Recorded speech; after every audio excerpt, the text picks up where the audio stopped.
با سلام و درود حضور همگی، بسیار خوشحالم همتون رو اینجا میبینم و خوش آمد میگم بهتون. ممنون از اینکه در این هوای سرد شهر استکهلم امروز تشریف آوردید اینجا. اولین پنل رو آغاز میکنیم در رابطه با جستجوی حقیقت زنان در تاریخ ایران و روشلات کردستان هستش و اولین سخنران خانم شهین نوایی گرامی هستند. رفیق شهین استاد سابق دانشگاه تهران در رشته حشره شناسی و محقق بازنشسته دانشگاه همبولت برلین بودند. رفیق شهین عضو کنفدراسیون دانشجویان ایرانی در امریکا واحد واشنگتن بالتیمور بودند. همچنین از ابتدای انقلاب 1979 57 در جنبش استادان دانشگاه تهران و جنبش زنان در ایران و دیاسپورا به صورت فعال حضور داشتند.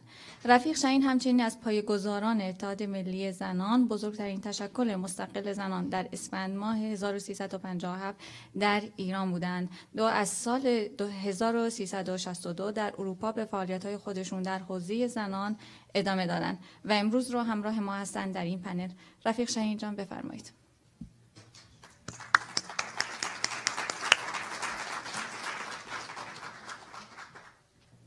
با سلام به همگی حضار عزیز که در اینجا هستن.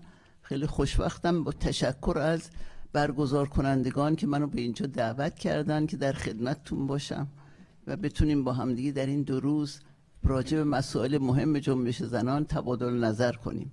قبل از اینکه صحبتمو شروع کنم میخواستم خواهش کنم در شرایط فعلی که ما قرار داریم، یکی از شرایط بسیار مشکل منطقه خاورمیانه و نسل کشی که در غزه داره ادامه پیدا میکنه که همزمان با اون در اردوگان ارتجاعی هم زنان رو و مردان رو، مبارزین و سیویل و غیر سیویل همه رو در شمال کردستان باز بمباران کرد.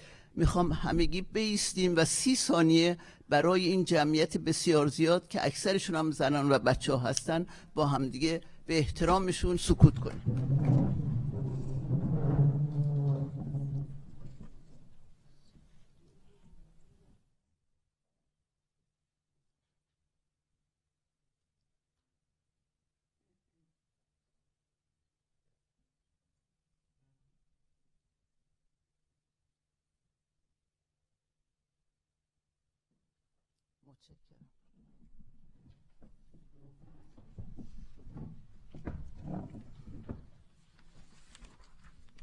من میخوام امروز یه خورده به تاریخچه جنبش زنان فقط واقعا به طور نکاتی رو اشاره بکنم، بخاطر ما هیچ فرصت نداریم.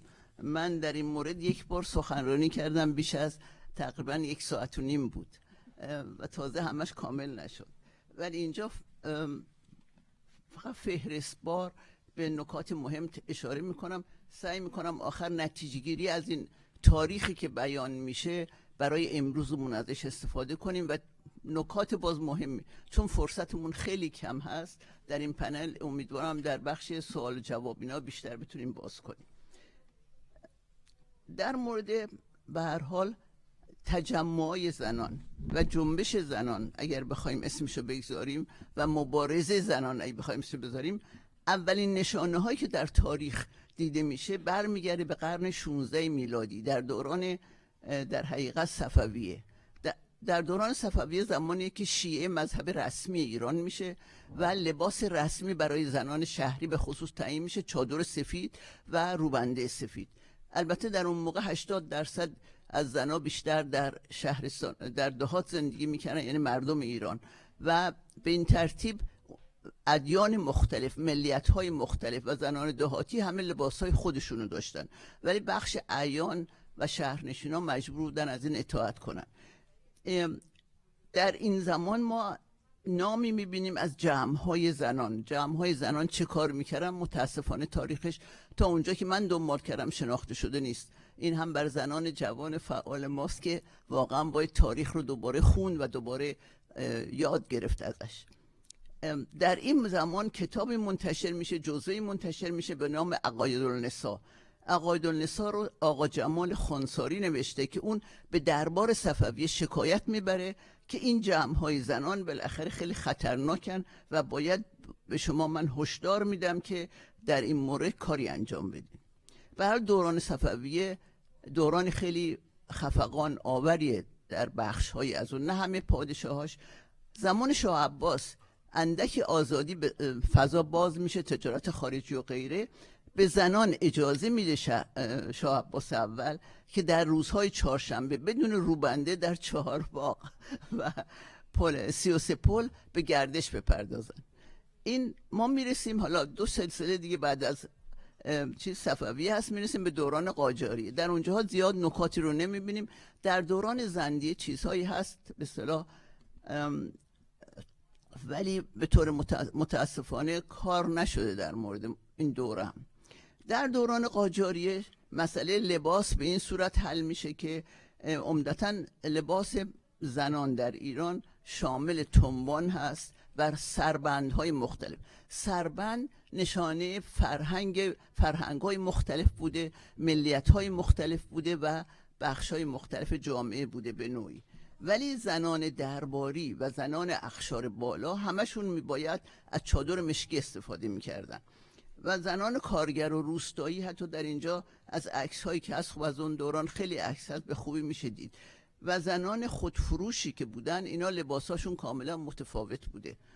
و بعد از اینکه ناصرالدین شاه به پاریس سفر میکنه در دربارش اجازه میده، بعد که در اونجا باله رو دیده بوده، که زنا شلیته کوتاه بپوشن. این تغییرات که ما در اینجا میبینیم.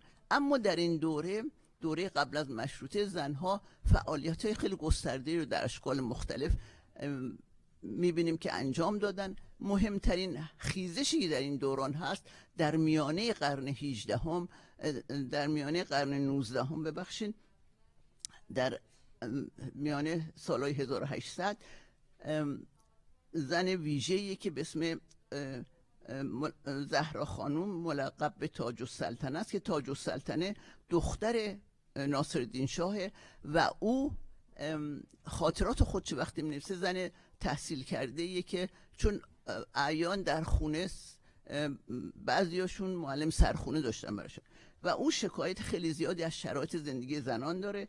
او در خاطراتش که بعدها همین در اندکی قبل از انقلاب 57 ما این خاطرات رو توسط تحقیق هماناطق به ما شناسونده، اون رو میبینیم که اون نقل قولی ازش میخونم، میگه خرابی مملکت و بد اخلاقی و بی‌عصمتی و عدم پیشرفته تمام کارها به واسطه حجاب زن است. او بسیار به هر حال زن مترقیه ولی در شرایطی گیر کرده به اون اعتراض داره، اما کار ویژه انجام نمیده. به اعتقاد من آدمی مثل تاج السلطنه و زنای دیگه که بعداً در دوران انقلاب مشروطه میبینیم خیلی زیاد باید تحت تاثیر قرةالعین باشن. جنبش بابی در حقیقت جنبشی هستش که جنبش بسیار مترقی بوده علیه نابرابری. در حال به خاطرات تاج السلطنه و نمونه هایی که ما بعدش میبینیم به اعتقاد من تا اونجا که دنبال کردم این تاریخ رو تحت تأثیر جنبش بابیه میتونه بوده باشه، برای اینکه جنبش بابیه یک جنبش مترقی و فرق داره با مذهب بهایی که بعداً میاد، میدونیم اینو. در این دوره به هر حال یک سری رفرم هایی رو خواهان میشه، برابری زن و مرد خواهان میشه این جنبش و مسئله دهقانا، مسئله علیه نابرابری های اجتماعی هست. قرةالعین کسی که در حقیقت اسمش البته از فاطمه براقانی و از یه خانواده مذهبی هست بسیار شناخته شده، این زنیه که واقعا در جنبش زنان، شاید بتونم بگم در جنبش زنان جهان در اون تاریخ خیلی ویژگی داره. این زن کسی هستش که شوهر و 4 بچه‌شو رها میکنه و به دنبال اعتقادات خودش و خواستهای خودش سفر میکنه و به بغداد میره پلوی مریدش که شیخ رشتی بوده. شیخ رشتی برای اون موقع فوت کرده، ولی این زن در اون درجه از دانش و آشنایی با مسائل بوده که تدریس رو در مدرسه اون ادامه میده در عراق، در بغداد، و در نتیجه قرةالعین وقتی که به ایران برمیگرده، خب به خصوص مورد تهاجم خیلی زیاد مذهبیون خیلی سفت و سخت که بیشتر از همه عموش یکی از ارتجاعیون اسلامی در اون زمان بوده قرار میگیرن. ولی او در جنبش خودشون اولین کسی هم هستش که حجاب از سر بر میداره در ملأ عام. من نمیخوام به اینا بپردازم چون مفصل، ولی قرةالعین به دلیل مبارزاتش اون رو متهم میکنن به اینکه میخواسته سوء قصد بکنه و عموشو بکشه. در مرحله اول دستگیرش میکنن، او رو 3 سال در یه بالاخانه‌ای که هیچ راه نداشته به خارج زندانی میکنن و بعد از اون رو متهم میکنن بعد از این دوره که این قصد سوء قصد به وجود اومده برای قتل شاه و میگن که این تقصیر یعنی تحت فرمان قرةالعین بوده، در حالی که این در این مدت این اولین زن زندانی ایرانی هیچ ارتباطی با خارج نداشته. به هر حال قرةالعین رو متاسفانه نمدمال میکنن، به شکل بسیار وحشیانه میکشنش. این اولین قتل دولتی زنان و بعد در یه چاه میندازن جای گمنامی که کسی اثری ازش نباشه. ولی تأثیرات و تمام نوشته ها و اشعار، چون زن شاعری هم بوده، همه رو از بین میبرن. بسیار کم از نوشته های او باقی مونده. ما میرسیم به دوران قاجار، در حقیقت به انتها میرسیم به هنوز البته به انتها نرسیده، میرسیم به جنبش مشروطه. به جنبش مشروطه میرسیم، ما در اینجا میبینیم که در اینجا هم اهمیت خیلی زیادی هستش که زنها فعال هستن و کار درگیر مبارزات هستن. در این دوره یکی از رجال درباری یک جزوه‌ای می‌نویسه، کتاب می‌نویسه به نام تأدیب النسوان که علیه باز فعالیت‌های زنها در اونجا هست و بیبی خانم استرآبادی این دومین سند فمینیستی زنان ایران رو می‌نویسه، به اون جواب میده، معایب الرجال، که باز هم ما متاسفانه این اسناد رو در یه تاریخ خیلی اخیری بهش دسترسی پیدا کردیم، یعنی بیشتر در دوران کوتاه قبل از انقلاب و اینم باز مدیون هماناتق هستیم شناسوندن اینها، چون کتاب‌های دستنویس بودن. با چنین پشتوانه‌ای ما می‌بینیم که زنها درگیر مبارزه چیز هستن، مشروطه هستن. اینا انجمن‌های بسیار زیادی رو تشکیل میدن، انجمن‌های سری که معروف شده. خب در این دوره کسی که خیلی خوب کار کرده این دوره، تاریخ این دوره، خانم ژانت عفاری هستش و خانم آقای خسرو شاکری. و خسرو شاکری سند رو میده بیرون که در اون موقع انجمن زنان ایرانی در استانبول، اینها با جهانم، با زنان فعال سافرجت ارتباط دارن، اینها کار کردن و تلگراف میفرستن و حمایت میخوان از خواستای اینا. در مجلس اول متاسفانه بعد از انقلاب مشروطه، با اینکه یکی از به هر وکلا درخواست حق رأی زنان میده، ولی رد میشه در مجلس. وکیل الرعایا به اسم شیخ تقی ایرانی اون کسی که خواهان حق رأی زنان میشه و ما میبینیم که زنان در این دوره به هر حال خیلی فعالیت‌های ویژه‌ای رو دارن. در نتیجه ما بهترین نمونه که در اینجا میخوام براتون یه نقل قول دیگه بخونم از مورگان شوستره. مورگان شوستر در اون موقع برای 1 سال در ایران به عنوان کارشناس مالیه کار کرده. اون مینویسه که زنان ایران از 1907 یعنی زمان انقلاب مشروطه به بعد با یک جهش مترقی ترین اگر نه رادیکال ترین زنان جهان شدند.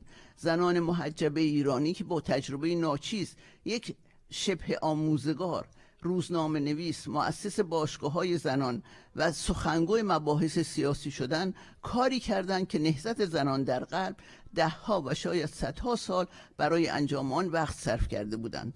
او معتقد هست و اینو من میخوام بگم که درست ما این رو در دوره جنبش زن زندگی آزادی هم میبینیم که با یک پشتوانه قوی به اینجا میرسه که جهانیان متأثر میکنه. همچنین اعتراض به حجاب اجباری در سال 1157 که واقعا در سطح جهانی این جنبش ها همشون خیلی انعکاس داشتن. متاسفانه به دلایل شکستش هم میپردازیم.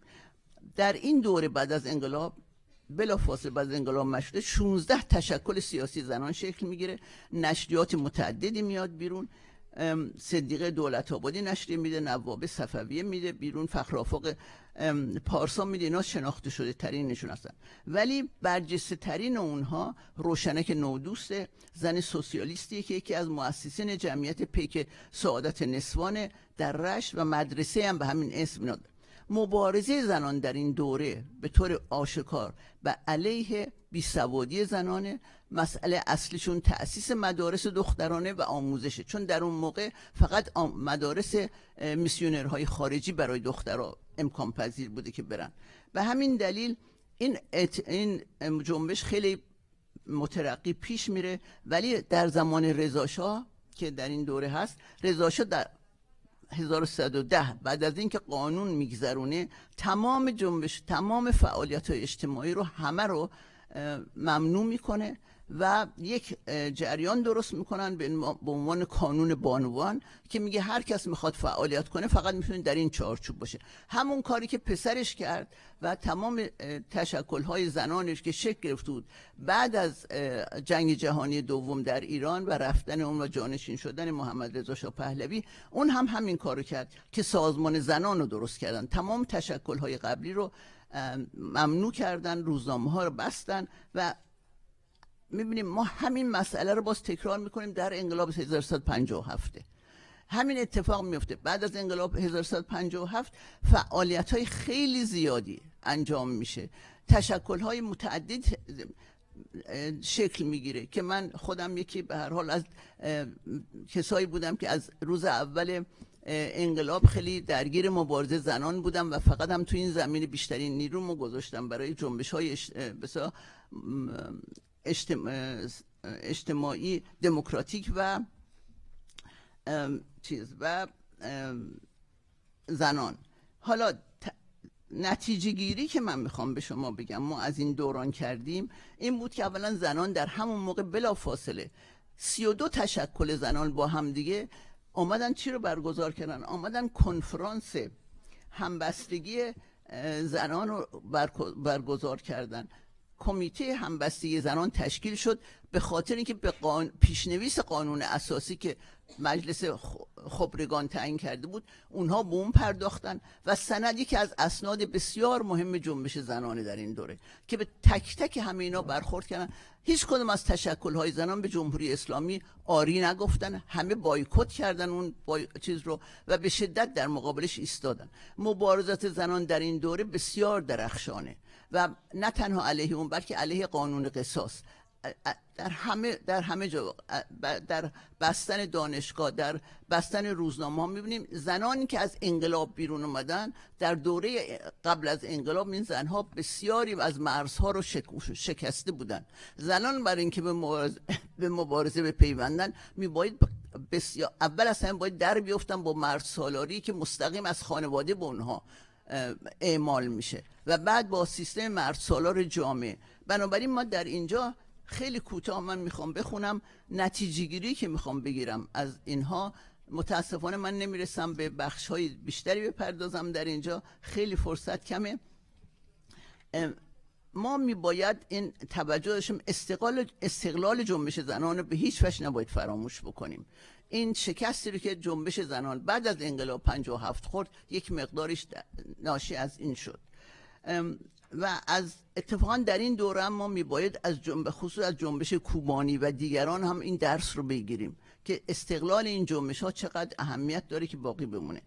فمینیسم لیبرال ماکسیموم مبارزه رو برای تغییر سری قوانین میخواد، ولی ما چشماندازمون برای تغییر سیستمه. ما چشماندازمون برای دگرگونیه که بتونه حقوق به هر حال در سیستم پدر مرد سالار امروز سرمایه‌داری تغییرات ایجاد بکنه که این برابری به وجود بیاد. ما نمیخوایم ناگهانم به رهایی برسیم، امکان پذیر نیست، ولی گام هایی که باید بهش اهمیت بدیم. در این دوره که ما به حداقل به خصوص جنبشی که من بعداً بهش تعلق دارم، جنبش زنان ایران در دیاسپورا، جنبشیه که با مسائل بسیار زیادی ما درگیر بودیم به لحاظ نظری. ما با تئوری نسبیت فرهنگی علیه مبارزه زنان درگیر بودیم، با پست فمینیسم درگیر بودیم، با اختراع فمینیسم اسلامی درگیر بودیم، با پست کلونیالیسم درگیر بودیم و هستیم، و سیاست هویت محوری. سیاست هویت محوری اتفاقا در این دوره هنوز اهمیت خیلی زیادی رو داره. ما میباید هیچ وقت فراموش نکنیم که مسئله هویت یک مسئله بیولوژیکی اگر هست، اگر یک مسئله ملیتی اگر هست، این وابستگیش با چی هست؟ با مبارزات بقیه اقشار جامعه. بقیه سیستم به هر حال کل سرکوب هست. بنابراین ما میباید در این بحث‌های تئوریک با این مسئله همواره نظر خودمون رو روشن بکنیم و نگذاریم که این مبارزه از یک پارچگی خودش خارج بشه. ما در انقلاب ژینا هم این رو تجربه کردیم، در جنبش ژن آزادی. به دلیل اون تجربه این 45 سال خفقان، 44 سال خفقان بود که این جنبش سراسری شد. به هیچ وجه به این دلیل نبود که فقط یک زن کرد بود، فقط در کردستان ادامه پیدا بکنه، بلکه در سراسر ایران و در خارج از ایران زنان دیاسپورا و در سطح جهانی بیشترین انعکاس رو داشته و بیشترین همبستگی رو داشته. بنابراین ما میباید به این مسئله خیلی توجه بکنیم و تسلیم تئوری هایی که هر از گاهی اتفاقا برای بازداشت این جنبش ها میاد، اونها رو کن میخواد بکنه نشیم. بقیه صحبتمو رو در بخش دیگه میکنم. متاسفانه وقتم تموم شد. خیلی متشکرم که به من گوش کردید. خیلی ممنون از شما.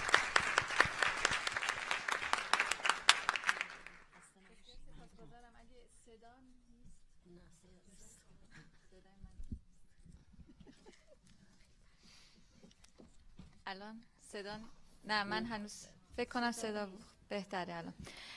خب بسیار سپاسگزارم از صحبت‌های رفیق شاهین نوایی عزیز.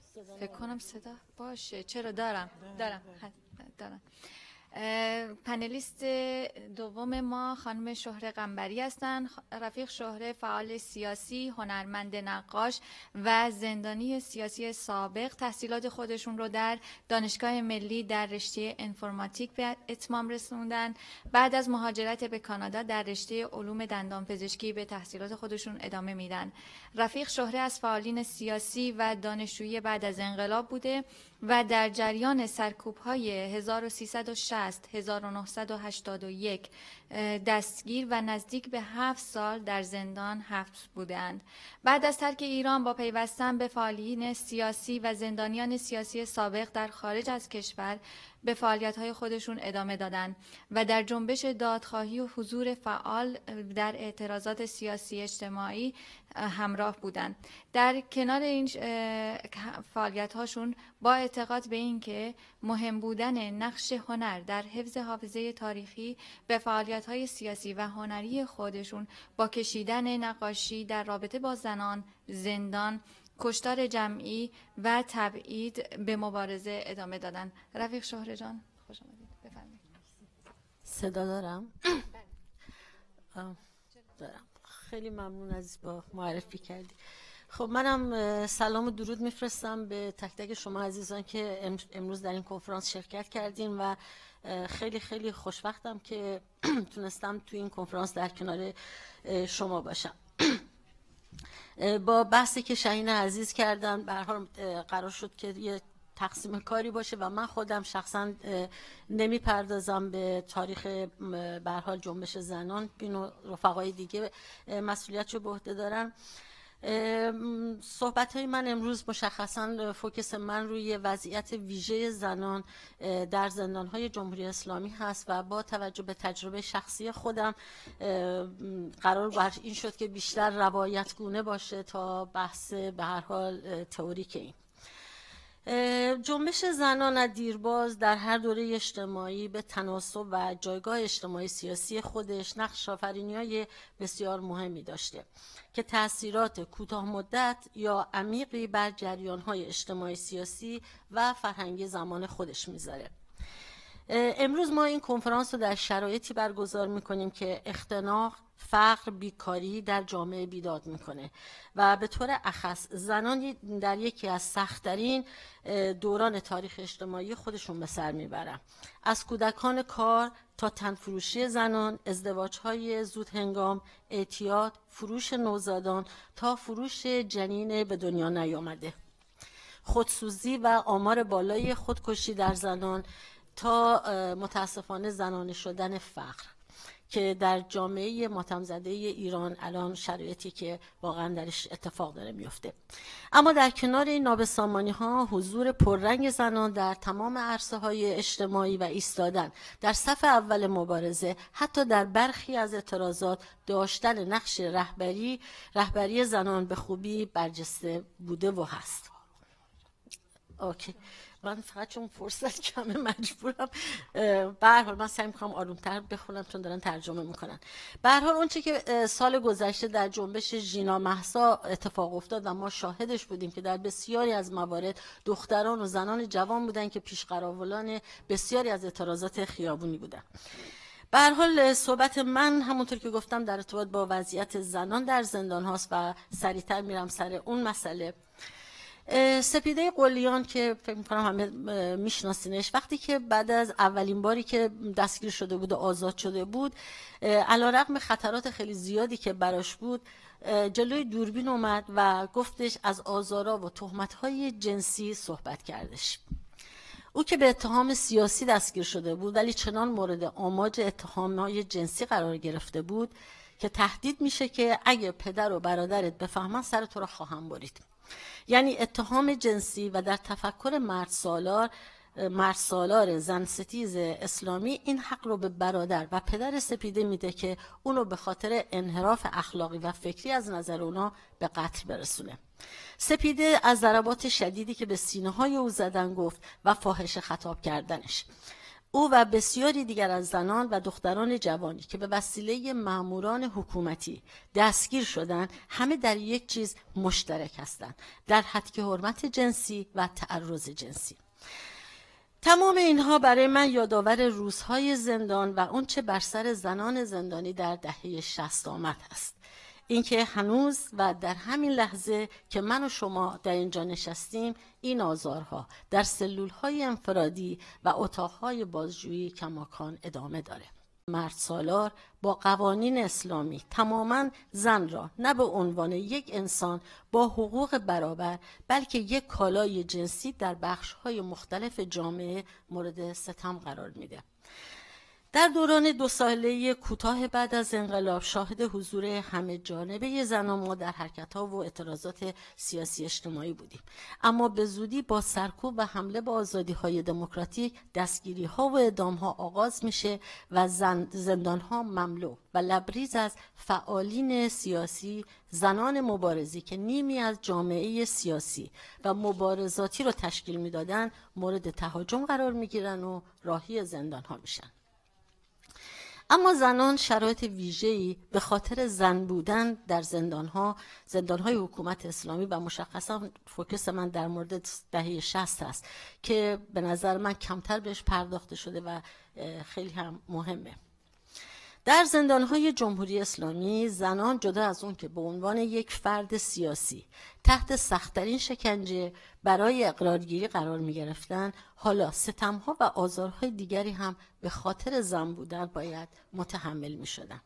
زن زندانی از همان لحظه ورود در موقع بازجویی و آزار و شکنجه هیچ فرقی با مردان ندارد، چرا که یک انسان سیاسی و مقاوم هست که در دست اونهاست. همان فشارها برای اقرارگیری و همان شکنجه ها، اما به هنگام شلاق خوردن و شکنجه، تحمل درد و غیره باید از جسم و جنسیت خود نیز مراقبت کند. بر زنان علاوه بر انواع فشارهای جسمی و روحی تعرض جنسی نیز صورت می گرفت که آثار ماندگار روانی خود رو برای سالها به نظر من باقی گذاشته. من فقط یک اشاره کوتاهی به چند مورد میکنم. از جمله 2 دختر جوانی در اتاق ما بودن که هر روز بازجویی که یه بازجویی بود به اسم سید در شعبه 6 که شاید بچه‌ای که زندان بودن میشناسن. این دو تا دختر جوون هر روز فقط میبرد اونجا که تو اون اتاق شکنجه نگه می‌داشت، صورت اینا رو چشم‌بند رو کنار می‌زد و فقط از صورت و زیبایی اینا تعریف می‌کرد و فقط اینا رو در کنارش اونجا نگه می‌داشت تا شب. یا در برخورد به خودم زمانی که موقعی که در واقع روی تخت می‌خوابونن و شکنجه بکنن، به قول خودشون تعذیر و کابل بزنن، من خب موهای بلندی داشتم، موقع جوان‌تر بودم و یادم میاد که رو چادری که رو سرم انداخته بود و چیزی که تو دهنم کرده بود که صدام در نیاد، موقع تلاشی که میکردم موقع براشلا خوردن، خب چادر از سر من افتاد و موهام ریخته بود و این بازجوی من حامد بود که خیلی‌ها میشناسنش، یکی از جلادای زندان اوین بود. این به راحتی دست تو موهای من کرد، گیره رو از زمین برداشت، دوباره اینو زد به موهام و هیچ مسئله هم نبود که به هر حال برادر اسلامی به همین راحتی بیاد بدن مثلا یه زن نامحرم رو تاچ بکنه یا لمس بکنه. و یا نمونه دیگری داشتیم، مادری داشتیم که بچه 6 ماهه داشت و سینه های پرشیر رو بچه رو شیر میداد و بردنش برای مدتی به سلولای انفرادی برای بازجویی. این مادر تعریف میکرد موقعی که داشتم شکنجه میشدم دچار نفس تنگی میشد و این خیلی عادیه که موقع شکنجه شما دچار نفس تنگی میشید و میگفت خیلی راحت همین بازجویی که الان ازش اس بردم، میگفت دست کرد تو لباس من و کرست منو باز کرد و در آورد که بتونه راحت‌تر به اصطلاح منو بزنه و منم راحت‌تر شکنجه کنم. اینا نمونه هایی که فقط میخوام بگم علیرغم اون شعار مذهبی اسلامیشون چقدر راحت با بدن زنان کافر اینا راحت بودن. به هر حال حس بدن شکنجهگر روی بدن حس بسیار چندشاوریه که درد شکنجه رو به نظر من غیر قابل تحمل تر میکنه. همینطور نکته دیگه که باید اشاره کنم اینه که اکثر زندانیان زن بعد از کابل خوردن دچار خونریزی شدید می شدن، همچون شبیه عادت ماهانه که ناشی از ضرب و شتم زیر شکنجه بود که اتفاقی بود که برای خود من هم افتاد که همیشه همراه با از کار افتادن کلیه ها بودش. ترس از تجاوز برای هر زنی از لحظه اول دستگیری در بازجویی و در تمام لحظات یک وحشت جدا نشدنیه. چنان که لاجوردی میگفت ما نسبت به شما یعنی ما زنان تامل اختیار هستیم، یعنی در واقع به عنوان اسرای کافر یا هر چیزشو بذارین جز اموال خودشون میدونستن. همونطوری که میدونید موارد بسیار زیادی از تجاوز به زنان بوده که بعضی اونو مطرح کردن و بسیاری دیگه شاید برای همیشه مثل یک راز مگو به خاطر جامعه مرد سالار اونو در سینه هاشون حبس کردن. من اینجا در واقع از طرف زنانی دارم صحبت میکنم که به عنوان زنان زندانی سیاسی مورد دسترازی قرار میگرفتن که این تجربه که به نظر من شاید مردان سیاسی، مردان مبارز اینو تجربه نکردن و این براشون مسئله نبوده. نقل قولی میکنم از آذر آل کنعان براتون میخونم. آذر زندانی سیاسی دهه 60 با 5 دقیقه بیشتر وقت ندارم. دهه 60 بوده که خودش تعریف میکنه، میگه شاید برای بعضی ها تجاوز یک شکنجه باشه اما برای من این ماورای شکنجه است. درد کابل را من بعد از مدتی دیگر حس نمی کردم ولی این درد همیشه با من بود و ماندگار خواهد بود. من مجبورم خیلی از اینا رو سانسورش کنم به خاطر اینکه وقتم خیلی کمه. به هر حال استفاده از الفاظ، توهین‌های جنسی در بازجویی هستش که از دید اونها تمام زنها به خاطر انحرافات جنسی به گروه‌های سیاسی پیوسته بودن و برای برآوردن نیازهای جنسی مردان در اون گروهی که حالا فعالیت می‌کردن که این اوج این لومپنیسمو شما در زندان قزلحصار و به وسیله حاجی داوود ما شاهدش بودیم و در واقع مجری این لومپنیسم بود. تحت فشار گذاشتن زنان زندانی از صحبت در مورد روابط جنسیشان در موقع مصاحبه ها که در دورانی که معروف به دوران تابوت ها در زندان قزلحصار بود و همچنین در اوین توسط لاجوردی و بازجوها که این روند رو من میتونم بگم به شکل بارز در دادگاه های چند دقیقه‌ای میشد اینو دید وقتی که توی دادگاه اولین چیزی که کفرخواستی که میخوندن، اولین چیزی که ازتون میخواستن توبه نامه بود و یا شرکت در مصاحبه هایی که در واقع محکوم میکردین و به محضی که با یک جواب نه بزرگ روبرو میشدن، هر کسی تو اون اتاق بود به فحاشی میکرد. بهت که از جمله خودم تو دادگاه به من گفتش شما فاحشه هستین و به خاطر همین مسائل این چنینی به این گروه ها پیوستین و شرایط، یعنی چیزی بود، اتفاقی بود که تقریبا برای همه بچه ها توی دادگاه می افتاد. به هر حال همونجور که گفتم نمونه دادگاه خودم، علت فعالیت های من به صرف رابطه با پسرها بود و کوهنوردی و تمام اینا هم برای رابطه جنسی، که البته برای من یه حکم 10 ساله صادر کردن که احتمالاً به خاطر انحراف اخلاقی بوده، نمیدونم. و همین برخوردهای حاجی داوود رحمانی رئیس زندان قزلستار که حتی بیماری‌های زنانه و دردهای پریود رو هم ناشی از فاسد بودن زنان میدونست و در موقع تنبیه همیشه سعی میکرد به آلت تناسلی زنا با اون پوتینش بزنه. زنان حامله، من متاسفانه وقت ندارم، ولی زنان حامله تو زندان زیاد بودن. از جمله تو اتاق خود ما 3 تا زن حامله داشتیم که این زنان معمولا یا شوهراشون اعدام شده بود، حکمای سنگین داشتن و به هر حال همه به عنوان زن میدونیم شرایط حاملگی و تغییرات جسمی و هورمونی چطوریه. زنان حامله که کارشان به سقط جنین کشیده شد و همچنین مورد در موقع بازجویی مورد اهانت و توهین و توصیف همخوابگی زن با همسرش که چه بسا اعدام شده بود قرار می گرفت. حرامزاده خطاب کردن فرزند در شکم مادر و تهمت اینکه بچه متعلق به تمام مردان گروه است.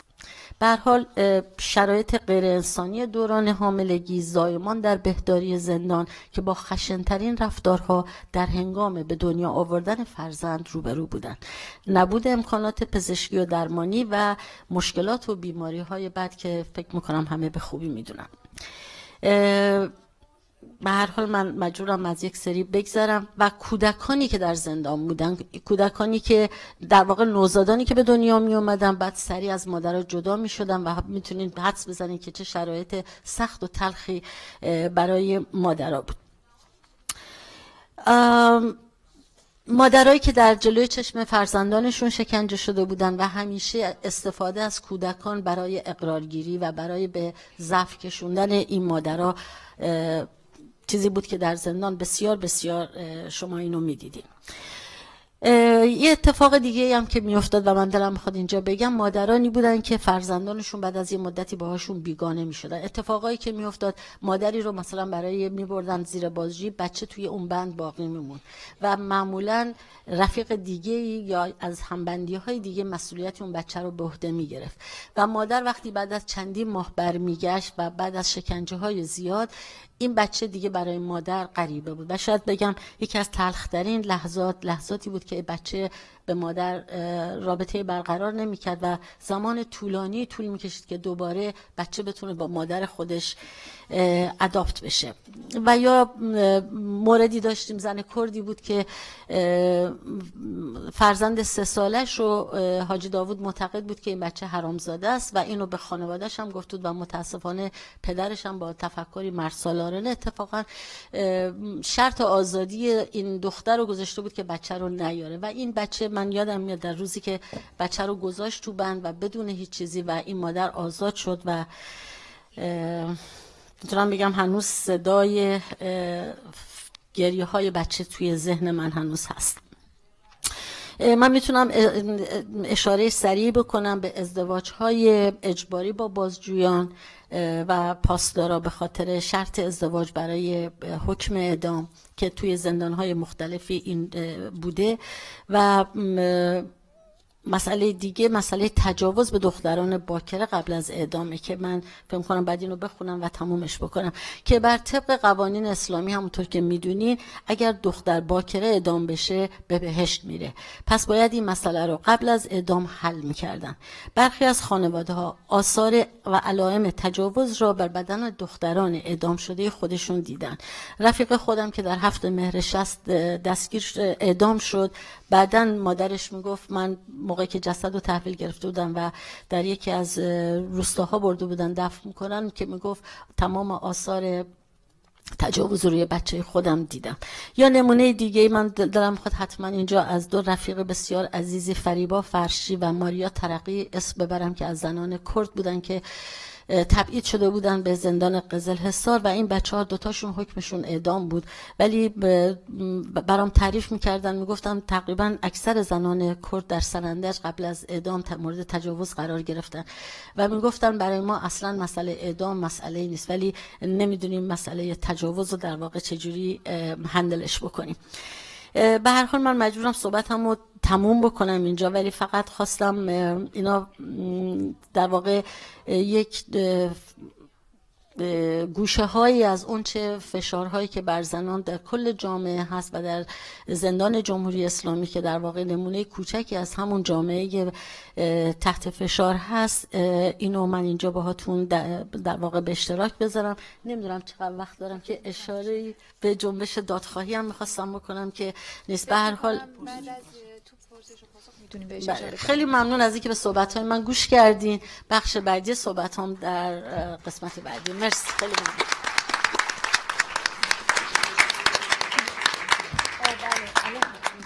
ممنون. فقط دوستان اگر حوالا رفیق شهره یک ویدیویی رو آماده کرده بودن، اگر زحمت بکشن و اون ویدیو رو شیر کنن. من فکر کنم صدا دارم. ویدیو رو گذاشتم. بله گذاشتم. ببخشید این من یه ویدیوی کوتاهی صدای رفیق شهره اگه درست بشه که صحبت کنن. صدام نه صدا نمیاد. صدام بلنده. فقط یک نمونه چند تا از نقاشیام هستش که در واقع در ارتباط با همین مسئله عدالت اجتماعی اسمش میذارم. و چراغم خاموش کنه. چراغا رو اگر خاموش کنی بهتر نشون داده میشه. Some saw the sun,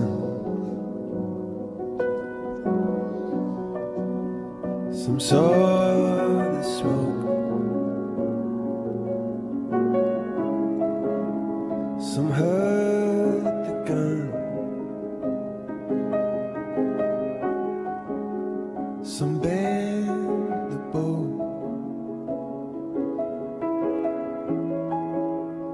Sometimes the wire is tense for the no.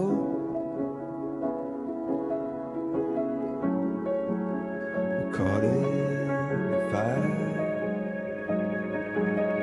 Say oh, we're about to explode. Carry away.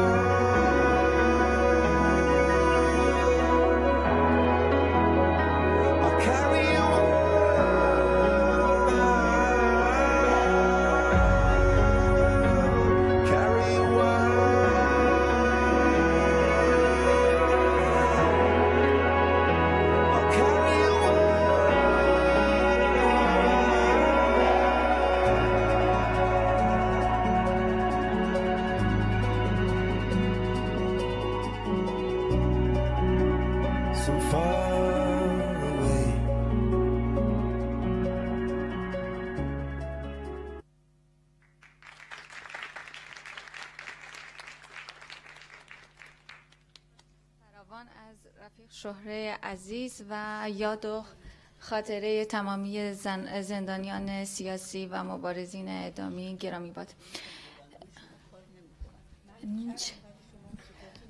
چه فکر میکنم صدای منو دارید تو سالن؟ بله همه دارن. خب سخنران بعدی خانم هایده در آگاهی هستند. رفیق هایده در تهران و در یک خانواده بهایی به دنیا آمدند و در سن 15-16 سالگی مذهب و تفکر مذهبی را کنار گذاشته و به قول خودشان به مطالعه ادبیات روی می‌آورند. رفیق هایده در سال 1967 برای تحصیل در رشته ادبیات انگلیسی به انگلستان سفر می‌کنند و بعد از تحویل پایان‌نامه دکترا در شب عید 1357 به ایران برمیگردند و به عنوان استادیار ثابت در دانشگاه تهران شروع به کار می‌کنند. در انقلاب 57 به عنوان فمینیسم و سوسیالیست شرکت فعال داشتند. در سال 1360 به دلیل امتناع از رعایت حجاب اسلامی در جلسه ستاد انقلاب فرهنگی به جرم فساد عقیده و اعتقاد از کار اخراج می‌شوند.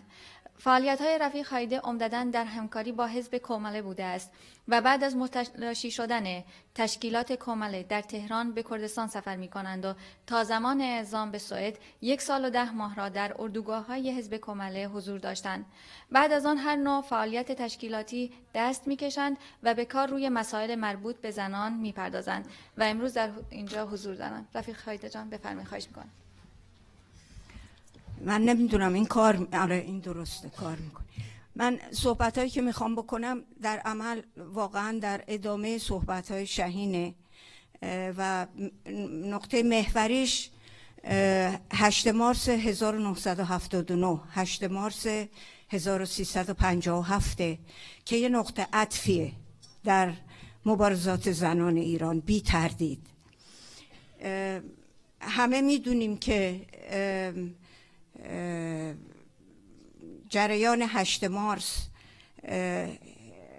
یعنی اعتراض زنها به گفته خمینی که گفته بود که شب پیش از 8 مارس در تلویزیون سراسری ایران در برنامه اخبار گفته بود که خانم‌ها برهنه هستند و باید با حجاب سر کار برن و این شد که اون تظاهرات خیلی چندین حرکت برای 8 مارس از طرف زنها سازمان داده شده بود و در شرف انجام بود در مقطعی که ایشون اینو گفتن.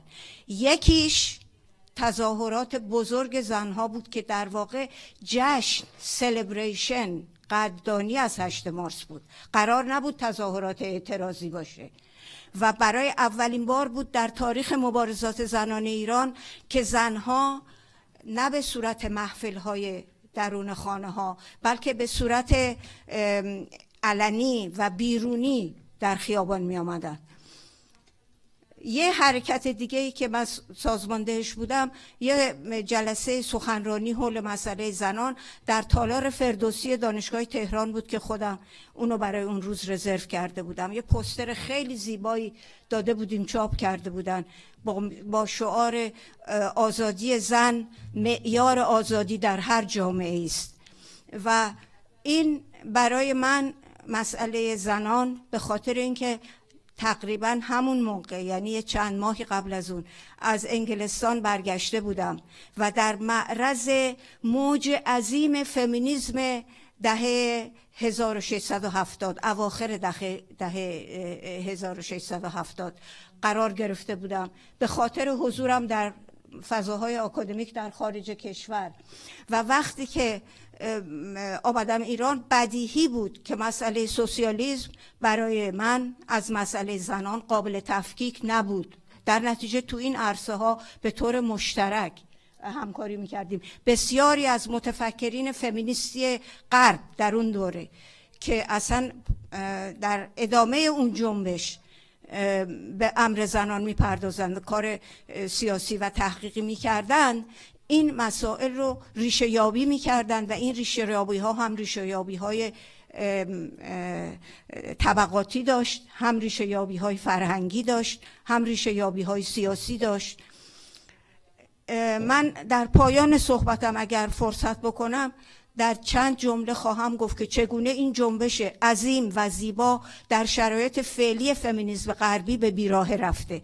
دوستان ما راجع به جهانی بودن جنبش فمینیستی گفتن و راجع به اینکه باید در واقع این پیوند بخوره به طور کامل در همه جا، به خصوص در منطقه‌ای که ما به اون تعلق داریم از نظر سنتی، و این به نظر من اینطوریه که الگوی فمینیسم غربی در این مورد دیگه به درد کار ما نمیخوره. از زاویه‌های مختلف راجع بهش صحبت خواهیم کرد اگر فرصت باشه توی پرسش و پاسخ، چون من حرفامو میخوام ببرم دوباره روی 8 مارس 1979 1357 سال انقلاب.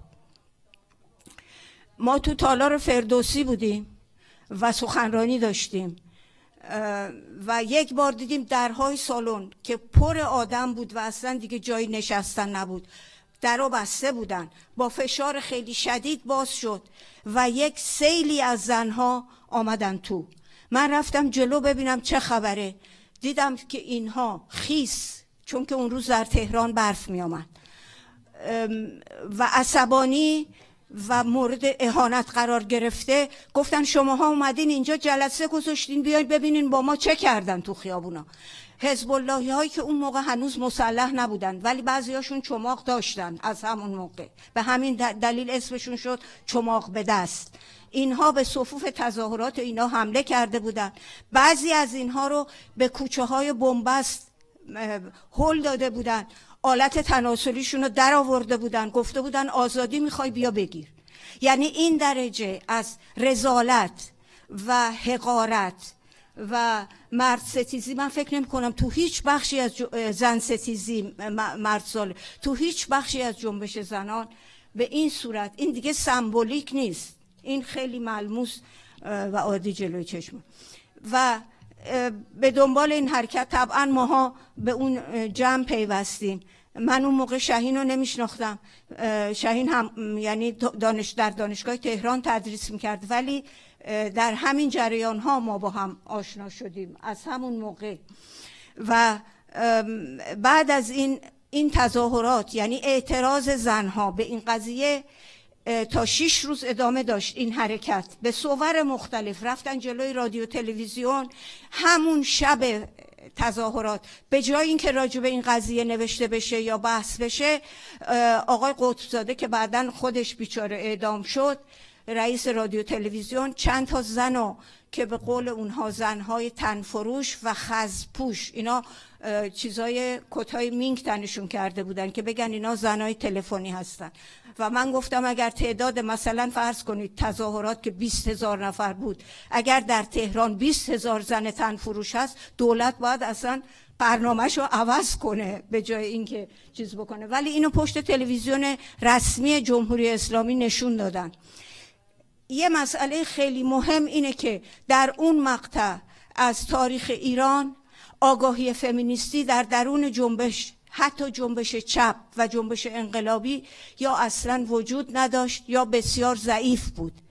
به همین دلیل برخلاف شرایط فعلی اون حرکت مهم حمایتی رو که باید از جامعه مترقی ایرانی نگرفت. یه مقداری خیلی زیادی از این بحثا این بود که اصلا مسئله زنا جنبش ما رو به بیراهه خواهد برد، از مسیر اصلیش که جنبش طبقاتی منحرف خواهد کرد، و زمینه های این در جامعه ایران بود. هرچند که چپ ایرانی مذهبی نبود، ولی در سالهای قبل از 57، در دهه قبل از 57، بسیاری از آثاری که نوشته شده بود از طرف متفکرین مترقی ایرانی، وجه زنان یا در اون غایب بود یا همون وجه سنتی بود. آقای آل احمد کتاب سنگی بر گوری رو بخونید، موی بدنتون راست میشه از میزان تکرار ایده های ضد زن در اون وجه. حتی همسر ایشون که نویسنده بسیار خوبیه، فوت کردن 2-3 سال، سیمین دانشور در کتاب سووشون از نقش زن به عنوان چهره حامی مرد نام میبره، قهرمان اصلی و راوی اون داستان یه زنه. آقای شریعتی فاطمه و بقیه مطالبی که می نوشتن در راستای اسیر کردن زن در چارچوب تفکر سنتی راجع به زن بود. بسیاری از شاهین حتما یادشه اون روز در دانشگاه تهران همه دوستانی که اصلا دانشگاه تهران مثل مرکز مبارزه انقلابی بود و مبارزه انقلاب بهمن بود که 22 بهمن اتفاق افتاده بود، الان 17 اسفند بود. خیلی ها میگفتن، یعنی گیج شده بودن دوستان چپی مال سازمان های چپی و میگفتن نمیدونستن با این پدیده باید چه کرد. در نتیجه ما اون حمایتی رو که باید از اقشار دیگه جامعه نگرفتیم. بعدش چنین شد که یه عده‌ای از زنها محافل کوچکی رو در درون خانه ها تشکیل دادن. شروع این بود که آگاهی فمینیستی در جنبش زن ایرانی جا باز بکنه. بعد از ماجرای 8 مارس و دستگیری ها، مثلا دخترهای نوجوان رو که بی حجاب بودن و دستگیر میکردن میبردن توی اوین، اونایی رو که اعدام کرده بودن و هنوز به طناب دار آویزون بودن نشون اینا میدادن که اگر چادر سرتون نکنین ما هم با شما همین کار خواهیم کرد. یعنی جو ارعاب بود و تلاش برای کار تبلیغاتی بود. این اوکی، من حتی میتونم از اینم فاکتور بگیرم. چیز خیلی مهمی که در این دوره اتفاق افتاد، خروج بخش عظیمی از زنهای مترقی تحصیل کرده چپ ایرانی و در این حال از اقشار مختلف دیگه اجتماعی با وجدان سیاسی به خارج کشور بود.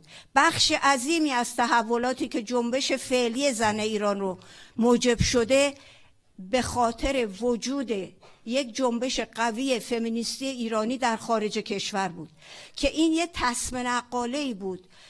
هم شاهین هم من در هیئت مدیره بنیاد پژوهش‌های زنان ایران بودیم.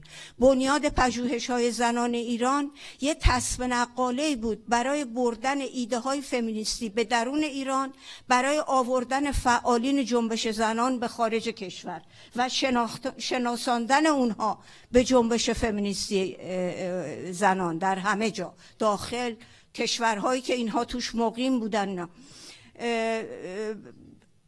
تمهای مختلفی در این کنفرانس ها مطرح می شد که اونا همه نه فقط آگاهی دهنده بودن بلکه تابو شکن بودن. یکی از این سمینارها که سمینار بسیار مهمی بود، پنل ها یا سخنرانی ها راجع به مسئله همجنسگرایی بود که در اون هم همجنسگرایان مرد هم لزبیان ها شرکت داشتن و در داخل ایران با مخالفت بعضی از شرکت کننده های قبلی مواجه شد. خانم لاهیجی مثلا که گفته بودن که شماها این کارهایی که میکنین اینجا برای ما خطرناکه. باید هم بهشون گفته بودن شما لطفاً مشکلات خودتون رو در نظر بگیرین، به کار ما حق ندارین دخالت بکنین. یکی دیگه از اینها سمیناری بود که اتفاقا من خودم هم در اون شرکت داشتم، راجع به وضعیت زنان و دید اقلیت‌های مذهبی حاکم در ایران نسبت به مسئله زن. نقدی بود روی دید گروه‌های یهودی، ارمنی، باهایی و زردشتی روی مسئله زنان. اینا دیگه نقاطه. یکیش تجاوز در چارچوب خانواده، این که در تقدس نهاد خانواده در ایران موجب میشه که به تجاوز به زنها و به بچه ها در چارچوب خانواده ها برخورد نشه. یک تابوی خیلی بزرگ جامعه ایرانی همینه. این باعث شد که جنبش زنان ایران، ما هر جلسه‌ای که می‌گرفتیم از فمینیست‌های محلی هم دعوت می‌کردیم. نتیجهش این بود که جنبش زنان ایران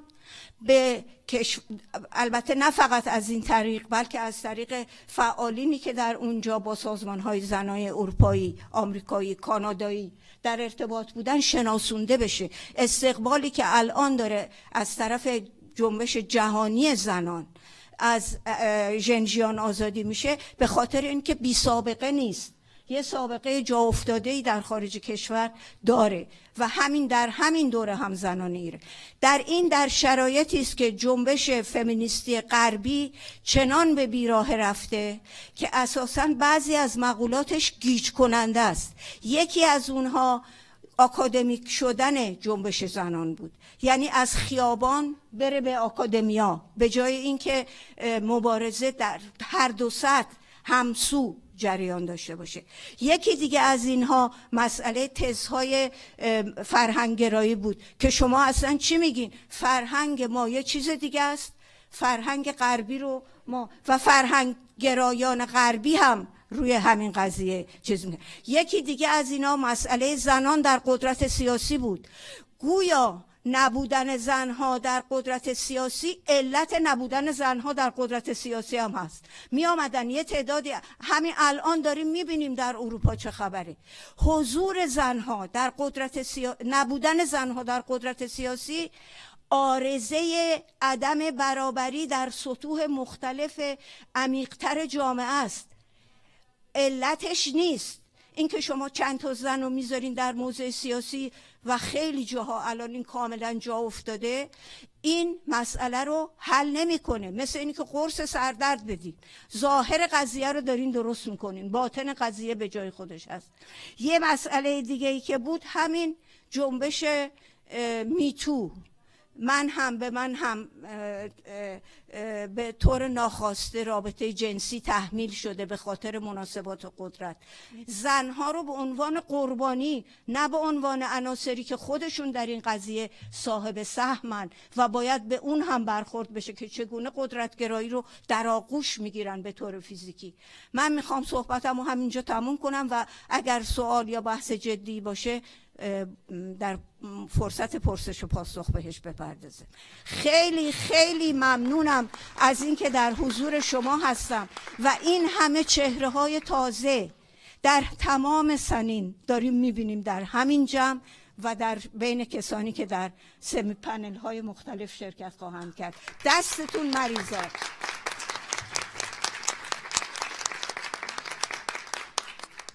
بسیار سپاسگزار از رفیق هایده عزیز، بسیار استفاده کردیم، خیلی ممنون از صحبتاتون. پنلیست بعدی خانم فریبا بلوچ هستند. رفیق فریبا فعال حقوق زنان و حقوق بشر.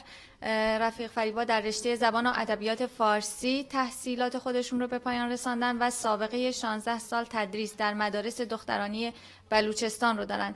رفیق فریبا مؤسس اولین کمپ ترک اعتیاد بانوان در جنوب استان در چهاربهار بودند. همچنین سابقه همکاری در کمیسیون بانوان فرمانداری چهاربهار، مسئول کمیته فرهنگی اجتماعی، مدیر مؤسسه مردم نهاد آوای مهرورزان جوان در حوزه آسیب‌های اجتماعی چهاربهار بودند. رفیق فریبا 4 سال و نیم پیش از بلوچستان به انگلستان مهاجرت می‌کنند و به فعالیت‌های خود در فضای آنلاین در حوزه حقوق زنان بلوچ و مردم بلوچ ادامه میدن. بفرمایید رفیق جان. و جمهوری اسلامی پاکستان در چند روز اخیر برای مردمون در بلوچستان پیش اومد و این دوتا حکومت موشک‌هاشون رو بر سر کودکان و زنان بیگناه بلوچ فرود آوردن و دنیایی که مثل همیشه در سکوت و بیخبری نسبت به قتل عام مردم بلوچ فرو رفته، در خواب فرو رفته. و بعد از اون هم در واقع میخوام احترام و ارادت خودم رو به خواهران مبارزم قبل از اینکه بپردازم به خواهرانم در بلوچستان غربی ایران، بپردازم به خواهرانم قبل از شروع در بلوچستان شرقی پاکستان که الان 57 روز هستش تحصن و اعتراضات خودشون رو زنان به رهبری زنی به نام مهرنگ بلوچ دقیقاً با همون حوادث و اتفاقاتی که در بلوچستان ایران ما بلوچ ها درگیرش هستیم، اونها هم درگیر جمهوری پاکستان هستن و این زنان 57 روز هستش 1600 کیلومتر راه رو از بلوچستان پاکستان تا اسلام آباد راهپیمایی کردن و الان 57 روز تحصن کردن و من واقعا از صمیم قلب احترامم رو و ارادتم رو به اونها ابراز میکنم.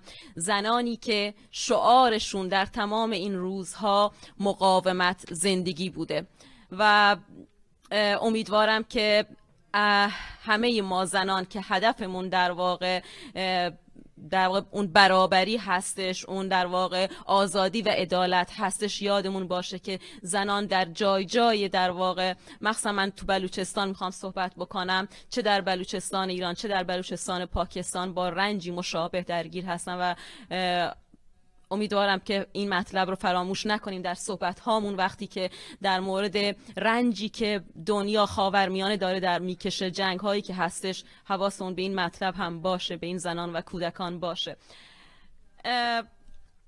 صحبت هام رو شروع میکنم حالا با نام و یاد دختری در بلوچستان ایران، دختری که شجاعت و جسارت مثال زدنی اون در 1.5 سال گذشته در واقع باعث شکست شدن تمام تابو، تمام در واقع کلیشه هایی شد که سالها در مورد زنان بلوچ وجود داشت.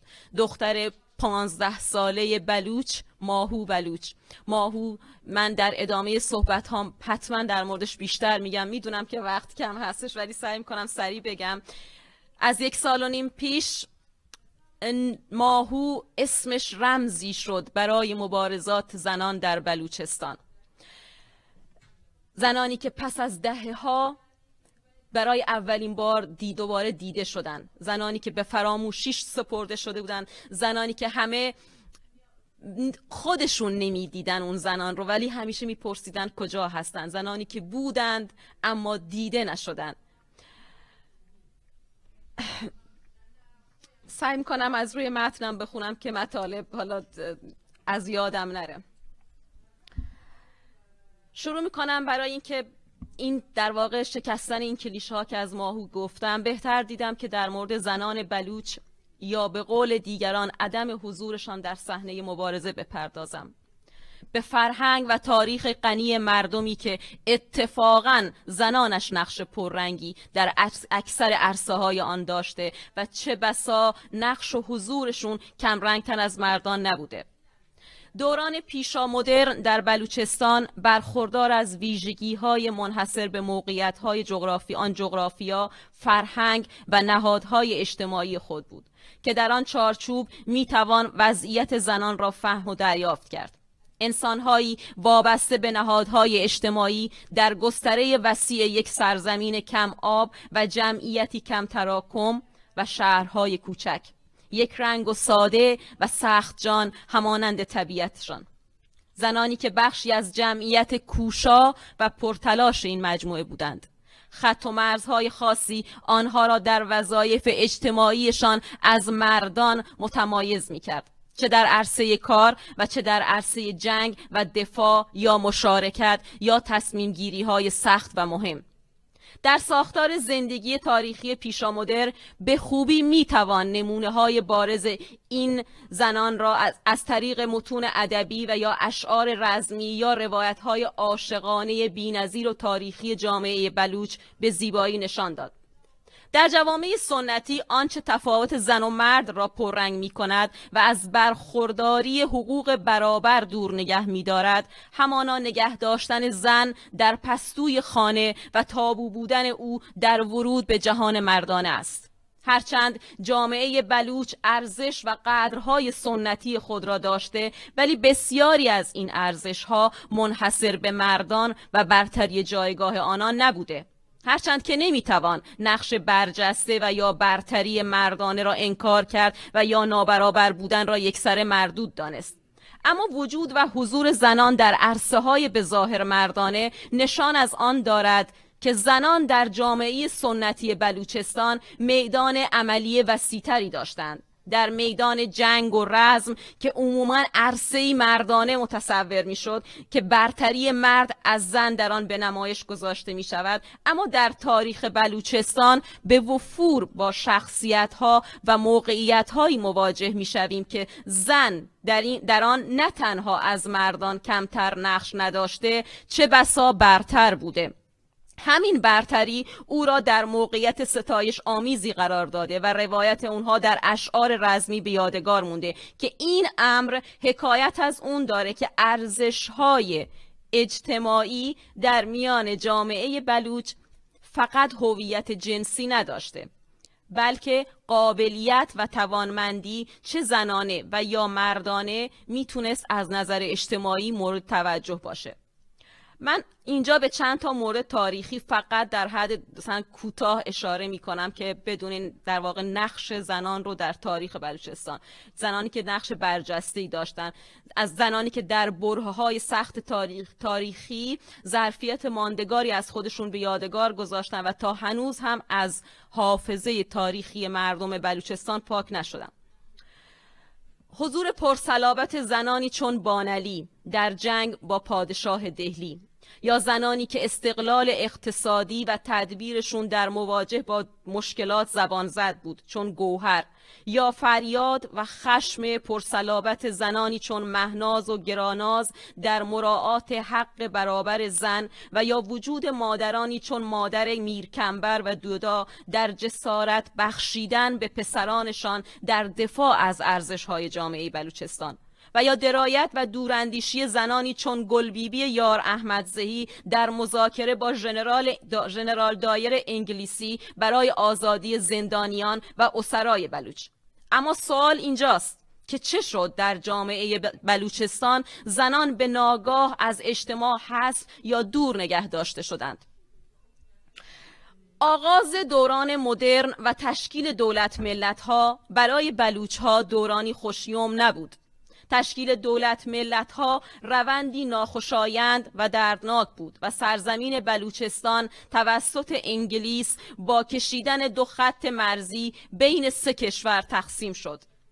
این پروسه اقدام در 2 کشور عمده یعنی ایران و پاکستان روندی توأم با خشونت، عدم رضایت و پروسه غیر دموکراتیک بود و مانعی جدی و درونی در همبستگی ملی و تحقق حقوق ملل و اقوام در ایران که نتیجه اون که بدگمانی و نتیجتاً بی‌اعتمادی 2 سویه را بنیاد نهاد. برای مرکزنشینان اقوام همواره نوعی خطر و تهدید و برای اقوام مرکز نهادی بیگانه و سرکوبگر فهم شد. از آنجایی که می‌دانیم که اساس مدرنیته بر پایه آموزش جدید است که می‌تواند سنت‌های قدیمی و فرسوده را کنار بزند و مفاهیم جدید را در جامعه اشاعه دهد و روابط بین گروه‌های اجتماعی را بنابر ملزومات جدید بازسازی کند که در آن جایگاه زنان در جامعه جدید مطابق نیازهای اون باز تعریف میشه و از حقوق مساوی و برابر برخوردار شوند. اما استقرار نهادهای آموزشی در بلوچستان دهه‌ها بعد ممکن می شود. به عنوان نمونه تأسیس دانشسرای مقدماتی دختران قریب به 40 سال بعد از استقرار دولت پهلوی در مرکز، یعنی در سال 1343، یا تأسیس دانشگاه بلوچستان در سال 1354، یا مدرسه عالی بهداشت زاهدان در سال 1355، یا اولین حضور زنان در نهادهای مدیریتی در سال 1354. ببخشید چون وقتم کمه دارم سعی می‌کنم سریع بگم، میدونم که ترجمه با مدیریت خانم مریم بهنام به عنوان نخستین مدیر کل فرهنگ و هنر اتفاق می‌افتد. با تأخیر در روند استقرار نهادهای آموزشی، روند مدرنیته نیز در این استان به کندی صورت می‌گیرد. پیش از انقلاب جمهوری اسلامی، عمده فعالیت زنان در نهاد کانون زنان متجلی بود که شخصیت شاخص آن در بلوچستان خانم مریم ریگی بود. اما با وقوع انقلاب نه تنها نقطه پایان این از دست از فعالیت‌ها بود، بلکه غلبه جریانات اسلامی و دینی روند مدرنیته را مختل و حقوق زنان به گونه دیگر و توسط حاکمیت دچار چالش شد و جامعه زنان تا سالها امکان رشد را از دست دادند.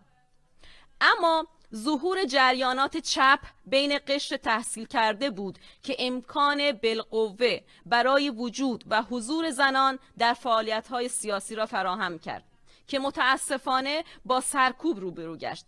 اما در همین تشکلات سیاسی زنان خانواده فعالین چپ برای اولین بار وارد کار سیاسی و تشکیلاتی شدند که بعداً اغلب آنها سرکوب و راه مهاجرت در پیش گرفتند. در دهه 60 و 70 اما نسلی از زنان آگاه که به سختی وارد دانشگاه‌های دولتی و وارد کار در ادارات دولتی شدند که این امر نوعی استقلال اقتصادی برای آنها به همراه داشت و باعث شد که چندان اسیر سنت‌های مرد سالارانه قبلی نباشند و ارزش‌های کهنه و دست و پاگیر اجتماعی را چندان مراعات نکنند و در اواخر دهه 80 و اوایل دهه 90 به صورت گسترده در فعالیت‌های سیاسی و فرهنگی حضور یافتند. زنان بلوچ نشان دادند که می توانند با فراهم بودن بسترهای ملی و محلی در عرصه‌های عمومی نقش برجسته داشته باشند، اما محدودیت‌های فکری و ایدئولوژیکی حاکمیت و تبعیض مضاعف و سیستماتیک علیه مردم بلوچ در حوزه آموزش و نداشتن دسترسی آسان به امکانات آموزشی به خصوص رنج مضاعفی برای دختران بلوچ به همراه داشت که این مسئله هدفمندانه برای دور نگه داشتن زنها از جامعه و جلوگیری از رشد و آگاهی آنان انجام می‌شد. اما آنگاه که جنبش زن زندگی آزادی در ایران آغاز شد، در بلوچستان همراه بود با تجاوز به یک دختر بلوچ 15 ساله به نام ماهو توسط یک افسر نیروی انتظامی که آغازگر اعتراضات برای اولین بار در چابهار گشت.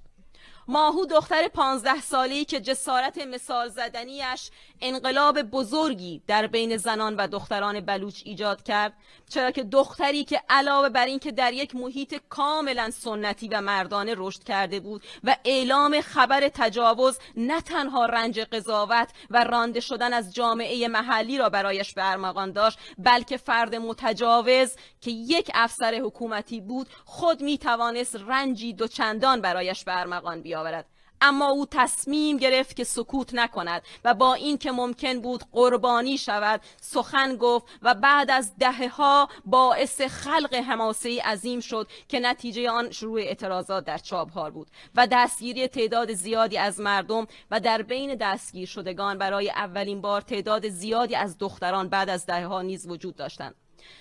زنان در این دوره با حضور در رسانه‌های همگانی بیشترین اعتراضات فضای رسانه‌ای را نیز تشکیل دادند و با ایجاد تشکل‌ها صدای منسجم و آگاهانه خود را منعکس کردند که حتی در بین مردان دانشگاهی و روشنفکر بلوچستان کمتر دیده می‌شد. دخترانی که سالهاست با وجود تمام محدودیت‌ها بدون اینکه هیچ کجا در هیچ کتاب و رسانه‌ای از آنها یاد شده باشد، در جنگی نابرابر در دو جبهه متفاوت و همزمان در حال مبارزه هستند. در بلوچستانی که مردمانش سالهاست رنج مضاعف محرومیت و شهروند درجه چندم را بر دوش کشیده بودند، زنان هم رنج مضاعف زن بودن را بر دوش داشتند. چون زنان دیگر در جغرافیای ایران فقط برای خواسته ها و حقوق خود به عنوان یک زن تلاش نمی کردند.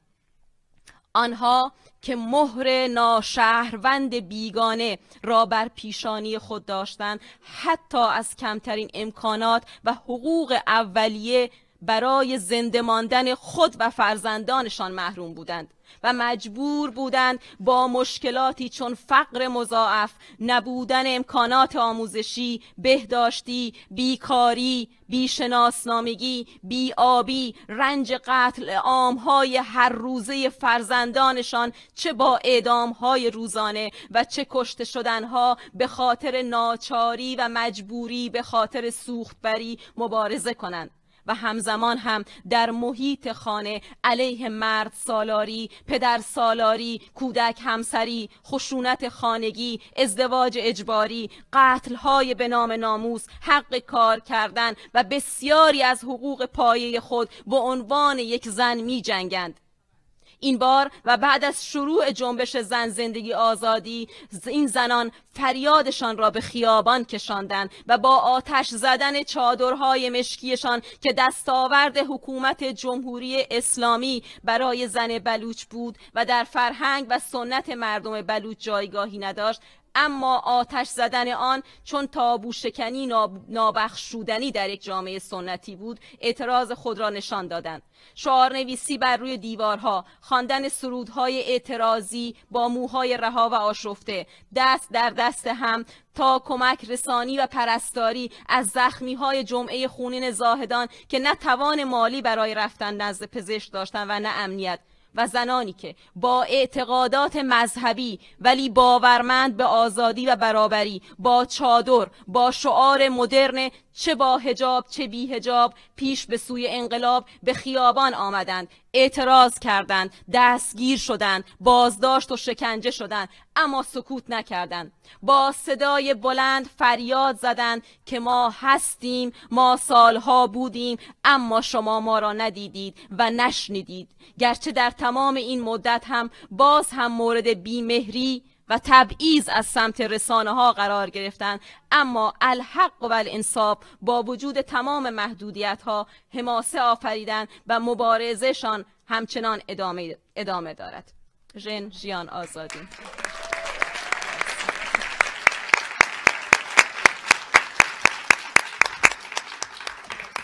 بسیار سپاسگزارم از رفیق فریبای عزیز، بسیار استفاده کردیم. خیلی ممنونم. من فکر کنم صدا ندارم دوباره. اوکی، آخرین پنلیست امروز رفیق شهرزاد ارشدی عزیز هستند. رفیق شهرزاد فمینیست، سوسیالیست، عکاس، مستندساز، نمایشنامه نویس و پرفورمر. رفیق شهرزاد همچنین متولد رودبار، منطقه زیبای گیلان، منطقه زیتون و باد بزرگ شدن در شهر رشت. رفیق شهرزاد جان ببخشید بفرمایید. خب خیلی عالیه. رفیق شهرزاد با عکس هاشون امروز پنل رو ارائه میدن. اگر رفقا زحمت بکشن.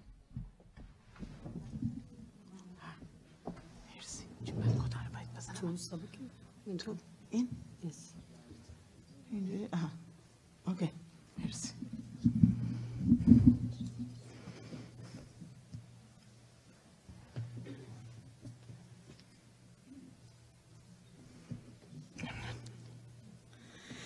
سلام رفقای عزیز، خیلی خوشحالم که اینجا در خدمت شما هستم. خیلی خوشبختم.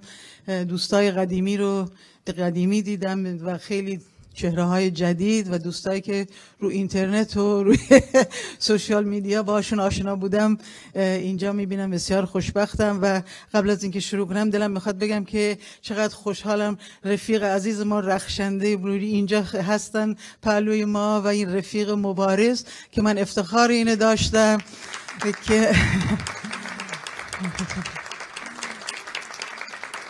افتخار اینو داشتم با این سالهای قبل با ایشون مصاحبه کردم و یک فیلمی در مورد زنان مبارز کرد که همه متعلق به کومله بودن ساختم و خیلی خوشحالم که شما رو میبینم. برای شما به یاد احترام آنانی که در انتظار هیچ دست غیبی خارجی و نجات دهنده از بیرون نیستند، بلکه تنها به قدرت و باور خود متکی هستند. با احترام به زینب جلالیان که 14 سال است به دلیل آزادی خواهی در زندانهای ایران به سر میبرد. به یاد تمامی زندانیان سیاسی که در 43 سال گذشته در مقابل رژیم تاریک‌اندیش و ظالم حاکم بر ایران ایستادگی کردند. به کوههای کردستان فکر می کنم، به قندیل افسانه‌ای و آسوس سربلند، یادآور ساعتهای بی همتای نشستن پای صحبتهای زنان و مردان جوانی که برای آینده زیبا و انسانی حاضرند جان خود را فدا کنند. جوانها و جوانهایی که با همه وجودشان مهربان هستند و سخاوتمند. این روزها سخت دلتنگ کردستان و کوههایش، کوههای لبریز از شجاعت و مهربانی و از خودگذشتگی، سخاوت و تحمل. این روزها سخت دلتنگ گیلانم و جنگلهایش، سخت دلتنگ ایرانم.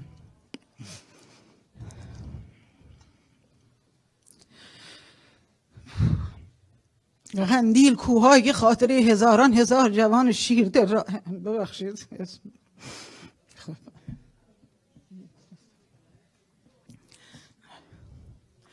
در قلب خود حفظ کرده است. به سفرهایم به مناطق کردستان فکر می کنم، سفرهایی که هر بار وقتی کوهها را ترک می کنم از خودم می پرسم آیا باز امکان دیدار خواهم داشت از آنجایی که به سرعت دارم پیر می شوم.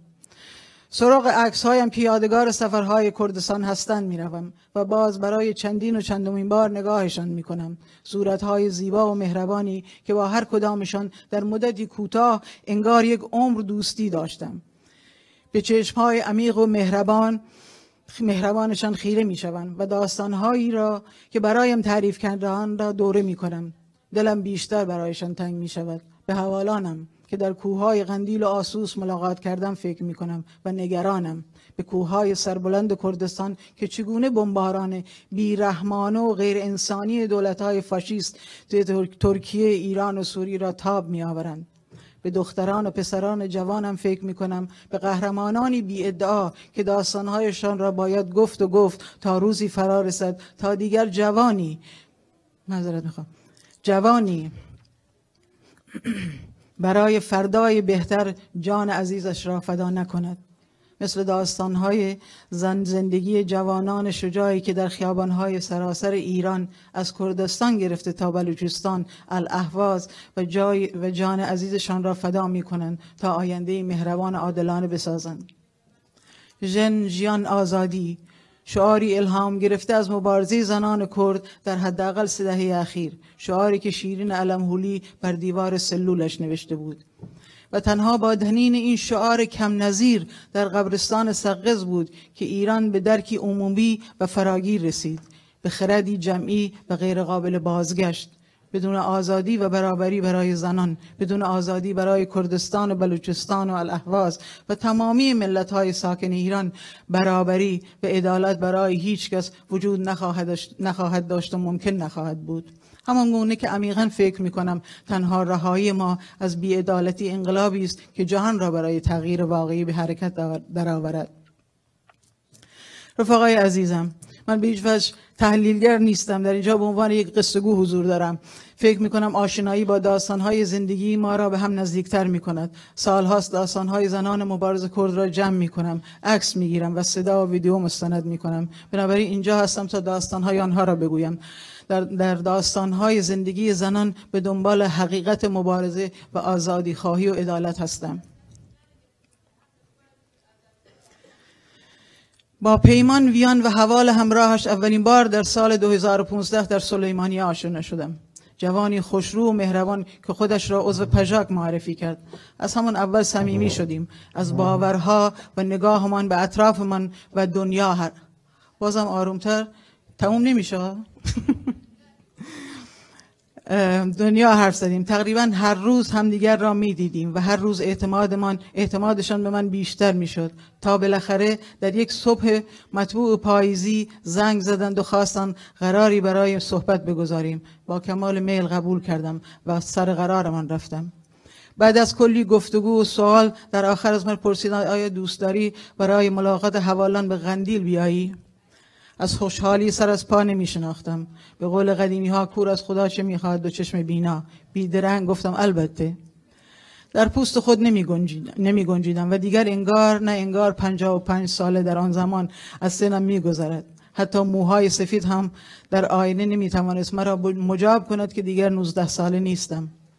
قرار گذاشتیم و در شبی پاییزی همراه پیمان و چند حوال دیگر به سوی آنجایی حرکت کردیم که من سالها در موردش خوانده بودم و آرزوی دیدارش را در دل می پروراندم.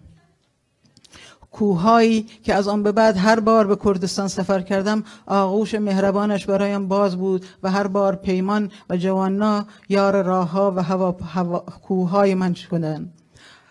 راهنمایانی مهربان و شوخ طبع با خنده های دلنشین و هسته قلب. پیمان در روستای نزدیک ارومیه به دنیا آمد و بزرگ شد. اون همراه خالش ویان که همسن بودن در 16 سالی خانه و کاشانه را پشت سر گذاشتن و برای مبارزه به گریلاها پیوستند.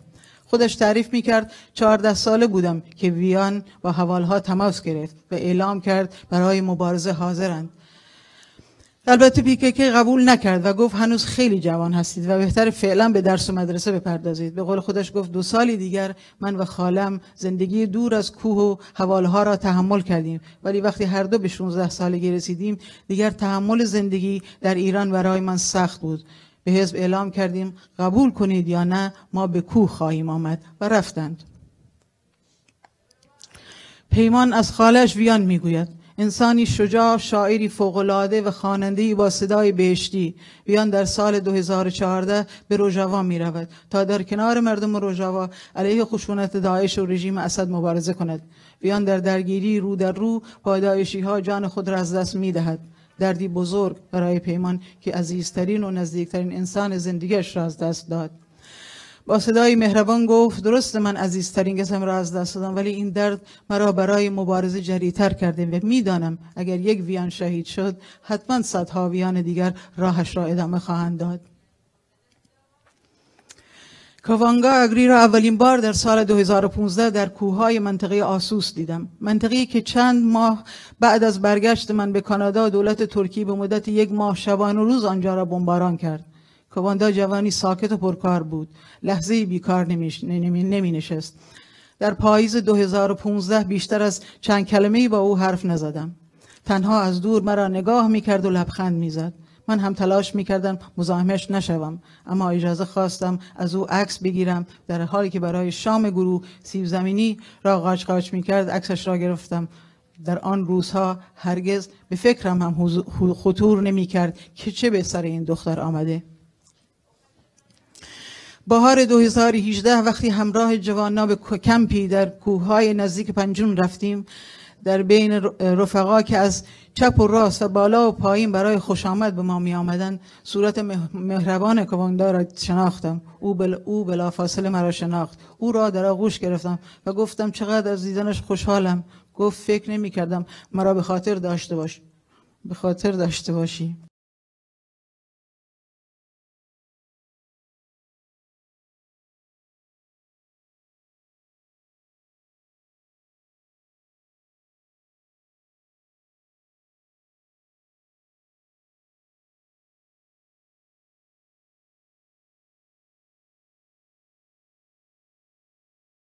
در 15 سالگی با فشار خانواده زن پسر عمویم شدم که 19 ساله بود.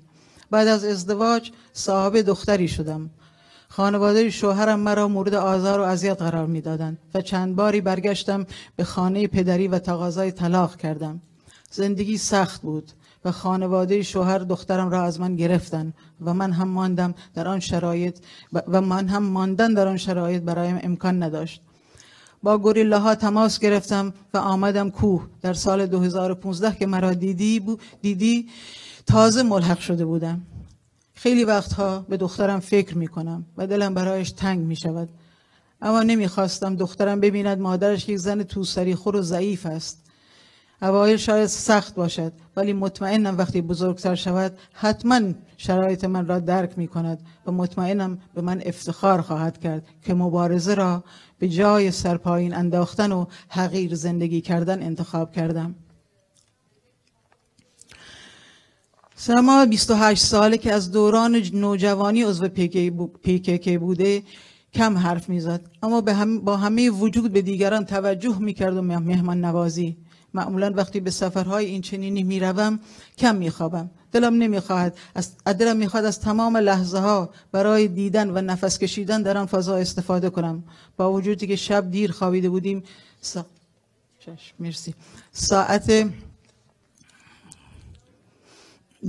بودیم ساعت 5 صبح بیدار شدم و از غار بیرون زدم. غاری که زنان گوریلا با دستهای خودشان در دل کوه کنده بودند. فکر میکردم هنوز کسی بیدار نیست. به خلاف فکرم من سما را مشغول چای درست کردن دیدم. روش باش سماگیان با لبخند جوابم را داد. وقتی نگاهش میکردم باورم نمیشد که این زن با جثه‌ای چنین کوچک و ظریف با داعش رو در رو جنگیده و به تنهایی توانسته از محاصرهشان بیرون بیاید. باور کردنی نیست. این زنان آرام، مهربان و بی ادعا چه داستانهایی در دل دارند. تیندا اهل باکور است. زنی 38 ساله، زیبا و قد بلند، با لبهای همیشه خندان. پای صحبتش نشستم. 15 ساله بودم که مرا به پسر عمویم دادند. در مدت 4 سال صاحب 2 فرزند شدم. 3 روز مانده به تولد دخترم شوهرم فوت کرد. بعد از مرگ شوهرم خانواده اصرار داشتند تا من زن برادر شوهرم بشوم. من قبول نکردم و خانواده شوهرم مرا به خانه پدر فرستاد و بچه‌هایم را از من گرفتند. تلاش زیادی کردم تا شاید اجازه بدهند من فرزندانم را ببینم، اما اجازه نمیدادند. به من بسیار سخت میگذشت. محل زندگیم را عوض کردم و به شهر رفتم و در آنجا به فعالیت‌های مدنی و حقوق بشری پرداختم. با PKK هم آشنا بودم. رژیم فاشیست ترکیه حتی فعالیت‌های مدنی و علنی کردها را هم تحمل نمی‌کند و من 6 سال زندانی شدم. چند ماه بعد از آزادی باز می‌خواستند دستگیرم کنند که دیگر به زندگی مخفی روی آوردم و الان هم که در کوه هستم. ویان شورش شاعر و مبارز اهل مهاباد است که در پاییز 2015 ملاقاتش کردم. خبر آمدن یک زن ایرانی و موهای سفید کمپ به کمپ رسیده بود و دختران نازنین زیادی 1 نفره یا 2 نفره یا در گروه‌های 2-3 نفره برای دیدن من به کمپ سر می‌زدند. بعضی‌هایشان از راه‌های دور و من چه لذتی از دیدنشان می‌بردم. مرحبا مرحبا چونی، بغل و 3 بوسه. انگار همهشان 1000 سال بود مرا می شناختند. بیان یکی از همین دختران مهربان بود که رنج ساعتها پیاده روی را به خودش روا داشته بود تا به دیدن من بیاید. او لیسانسش را در رشته علوم تربیتی تمام کرده و در مهاباد قبل از پیوستن به پژاک و PKK با سازمان حقوق بشر کردستان فعالیت می کرد و همچنین فعال حقوق زنان بود. بعد از حمله دولت ایران به سازمان‌های حقوق بشری دیگر جایی برای مبارزه مدنی برای ویان باقی نگذاشت و در سال 2006 به گوریلاها پیوست. بریوان سنا در روستایی در کردستان ایران به دنیا آمد و بزرگ شد. زیاد حرف نمیزد اما همیشه میخندید. مهربان و سخاوتمند. در 2018 مدتی را در کمپ کجار اکادمی گذراندم. بریوان همیشه در حال فعالیت بود. درباره ایران از او پرسیدم. گفت راستش شخصا مشکلی در خانواده نداشتم، اما شرایط جامعه سخت بود و مخصوصا برای زنان. از طریق دوستی با نظرات رهبر آپو آشنا شدم و تصمیم گرفتم به حوالها بپیوندم. زندگی روزمره فایده‌ای برای من نداشت. باید مبارزه می‌کردم. بهار 2023 وقتی باز به کوهستان رفتم، خبر پرواز بریوان مهربان را از رفیق پیمان شنیدم. او همراه با 7 حوال در بمباران کوههای آسوس توسط ارتش فاشیست ترکیه در تابستان 2020 به قتل رسید. حوالی میگفت به عنوان زن در ایران تاریخ گمشده‌ای داریم. به گوریلاها پیوستم، به کوه آمدم تا تاریخمان را زنده کنیم، سربلند زندگی کنیم، لبریز از معنا. می‌خواهیم حتی مرگمان هم معنا داشته باشد. روژالات همراه نوژین و میسا در یک صبح زیبای پاییزی بعد از 4 ساعت پیاده در کوهها برای دیدن من به کمپ در منطقه آسوس که من آنجا بودم آمدند. لبریز از شور جوانی و بود و کنجکاوی. به جای اینکه من از او سوال کنم، او مرتب از من میپرسید که چه کار میکنم. از خانواده‌ام پرسید اگر بچه دارم یا نه، چرا آنجا هستم. کلی جواب سوالهایش را دادم و خندیدم و گفتم قرار بود من با تو مصاحبه کنم نه تو. خیلی از خودش به من نگفت، اما کلی در مورد مسائل جهان و فمینیسم با هم حرف زدیم. با هم حرف زدیم. کتاب‌هایی را که یکی یکی بعد از دیگری میگفت از من میپرسید که خواندم یا نه. با شرمندگی بعضی‌هایش را نخوانده بودم. گفتم لیست بده، وقتی برگشتم شهر خودم قول میدم پیدا کنم و بخوانم. شیفته کنجکاوی هوشیاریش شدم. روژالات دختری زیبا با موهای بلند در یک صبح زود پاییزی در کوههای آسوس دیده بودم در بهار 2022 در منطقه زاپ در بمباران فاشیستای ترکیه کشته شد. امیدوارم بتونم تمام کنم. باز طبق معمول با روشن شدن هوا از خواب بیدار شدم و زدم بیرون. فکر میکردم شاید هنوز همه خوابند. چند قدمی جلو نرفته بودم که 2 حوال جوان را مشغول کار دیدم. خیلی قبل از من بیدار شده بودند تا برای 1 هفته کمپ نان درست کنند. هر دو جوان اهل باکور بودند و کرمانجی حرف میزدند. متاسفانه خیلی نتوانستم باهاشان حرف بزنم جز سلام و احوال پرسی، اما کنارشان نشستم و نظاره‌گر زحماتشان بودم. آنها هم هر از چندگاهی نگاهی به من میکردند و بعد به هم نگاه میکردند و میخندیدند. برای دلیل خندهشان کنجکاوی نکردم و من هم با آنها میخندیدم. بدون اغراق میتوانم بگویم لذیذترین غذاهایی را که تاکنون خوردم غذاهایی بود که به دست گوریلاها در بالای کوه پخته شده بود. مزهشان را هرگز از یاد نمیبرم.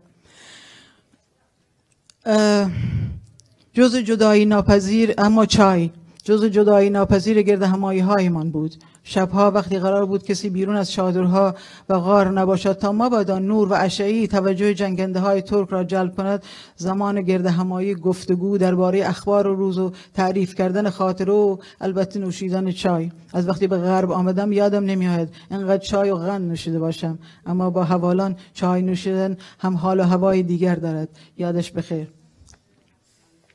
و خداحافظی.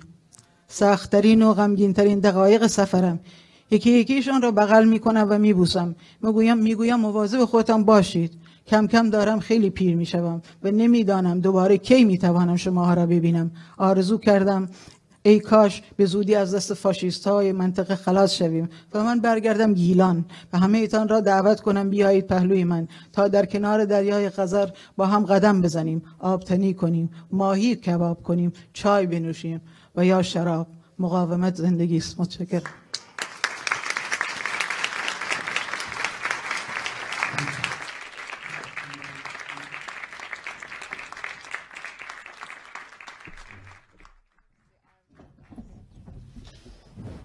بسیار سپاسگزاریم وفا شهرزاد جان، عالی بود، لذت بردیم.